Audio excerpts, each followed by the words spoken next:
What do you get when you cross the Sci-Fi Network with Washington Irving's classic The Legend of Sleepy Hollow? You get this crappy movie, silly. I paid $4 for this mask. I'm gonna get my money's worth out of it, goddammit. Greetings, friends, and welcome back to the 3-Minute Horror Show. My name is Ben, your host, and I love horror movies. In fact, I watch the bad movies so that you don't have to. You're welcome. Today I'll be reviewing the movie Headless Horseman from 2007. The premise of this movie is that the legend of Sleepy Hollow is fairy tale bunk, and that the real Headless Horseman has been haunting the town of Wormwood, demanding heads for centuries. This movie was written and directed by Anthony C. Ferrante. He's an American filmmaker who's also responsible for Sharknado, and that's probably all you need to know about him.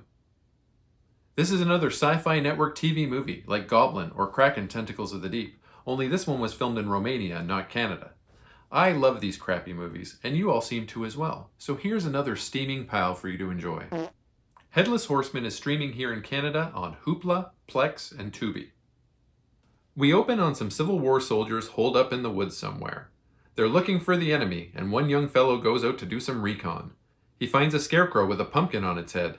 The pumpkin falls down and it's full of blood. The soldier notices that the scarecrow is actually a headless soldier. He freaks the F out and runs back to his buddy. They hunker down and a horseman with no head appears. This is the Headless Horseman of popular folklore. Only this isn't Sleepy Hollow. That story was pretend. This is Wormwood. I'm going to do my best to pull clips, but there's an awful lot of beheadings in this movie, so I may have to get a bit creative. We got so many beheadings over here. Beheadings for days. Oh, damn! Now it's 2007 and a van full of typical annoying 20-somethings are on their way to a Halloween party in the sticks. They're late, so the driver decides to take a shortcut that he found on his gas station map that was published in 1974. They go over a rickety bridge and immediately hit a bear trap in the middle of the road. A couple seconds later, a tow truck driven by a young hillbilly woman appears, almost as if this was a trap or something. She tows the van and gives them a ride into Wormwood.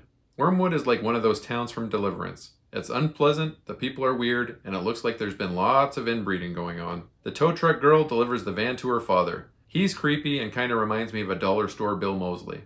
He tells the youngsters to explore the town and he'll get to work. They do just that, and everyone is behaving strangely. Richard Mull runs the local library, and he's a real grump. Suddenly, we witness a scene showing a swirling pool of primordial ooze, and a badly CGI animated arm comes up out of it.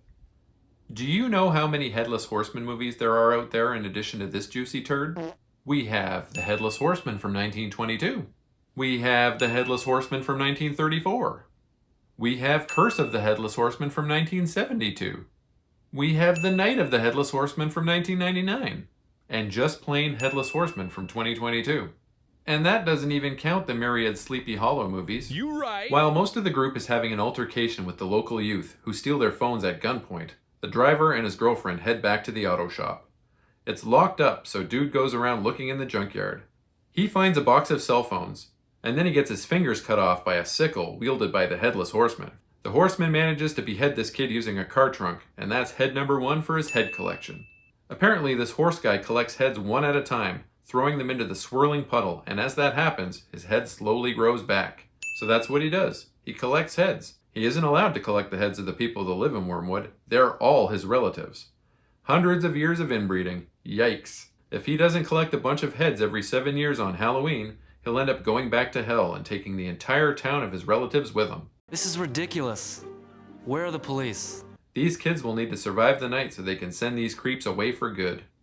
Classic Sci-Fi Network stuff here. Bad CGI aplenty, and terrible acting performances to boot. There weren't any future big names that I noticed in this one. Richard Mull was there. Rest in peace, Richard Mull. You were a good one. But if you're really nostalgic for the way that old cell phones used to look, you'll be very happy with this movie. Stick with the Tim Burton legend of Sleepy Hollow, folks. I rate Headless Horseman a 4 out of 10. Yikes! As always, a link to my letterbox appears in the video's description. Please leave me a like, comment, and subscribe, as it really does boost my engagement and helps my channel grow. Smell you later, nerds. This is Deliverance Country. They deliver pizza as we out here?